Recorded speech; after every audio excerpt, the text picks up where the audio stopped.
Aivan ensimmäisestä hetkestä lähtien, kun vauvasi alkaa kasvaa, sinun ja hyvin pienen pienokaisesi välille alkaa kehittyä side. Tämän hämmästyttävän matkan tosiasiallinen seuraaminen ei ole tähän saakka ollut mahdollista.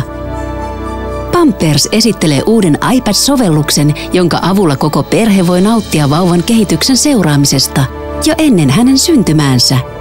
Uutuutemme Hello Baby sisältää kauniita luonnollisen kokoisia kuvia vauvasta kohdussa 4. viikolta aina viikolle 40 saakka. Hae hakusanalla Hello Baby ja lataa maksuton sovellus iPad-laitteellesi.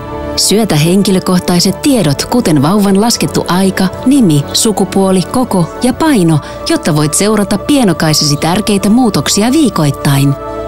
Tiesitkö, että sormenjäljet ovat täysin kehittyneet viikolla 18? Ja tiesitkö, että vauvasi voi reagoida ääniin viikolla 28?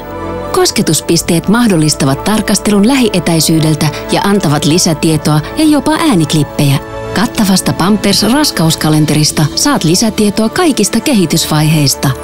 Vauvasi on ihme, joten mikset kertoisi sitä kaikille?